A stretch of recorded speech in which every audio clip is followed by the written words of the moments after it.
বাবার বাড়ি থেকে ফেরার পর সংসারের কাজে মন বসানো কতটা যে কঠিন সেটা একমাত্র বাড়ির বউয়েরাই বুঝতে পারবে। বিয়ের ১ম ২.৫ বছর তো আমি ওই বাড়ি যাইনি, মানে বাবার বাড়ি যাইনি, সে অনেক কথা। যাই হোক, তারপর ২.৫ বছর পর থেকে আমি বাবার বাড়ি যাওয়া শুরু করেছি। ওই যে বাবার বাড়ি যাওয়া শুরু করেছি, এখন তো প্রতি মাসে একবার করে প্রায় আমার ওই বাড়ি যাওয়া হয়ে যায়। আর যখন ২-৩ দিনের জন্য থেকে এসে আবার এই শ্বশুরবাড়িতে সংসার করা শুরু করি, তখন যে কি কষ্ট হয় আর কি মন খারাপ হয় এই কথাগুলো আমি কাউকে বলে বোঝাতে পারবো না, জানো তো?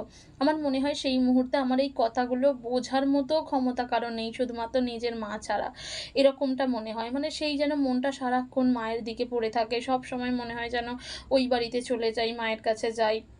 মায়ের কাছে থাকি। এই যে এতদিন মায়ের ভালোবাসা, আদর খেয়ে এলাম, যেন আবার সেইরকম আদর ভালোবাসা চাই। মানে কি যে কষ্ট হয় সেই অনুভূতিগুলো সত্যি কাউকে বোঝানো যায় না। শুধুমাত্র আমরা নিজেরাই বাড়ির বউরা বুঝি বাবার বাড়ি থেকে ফেরার পর কি কষ্ট হয়।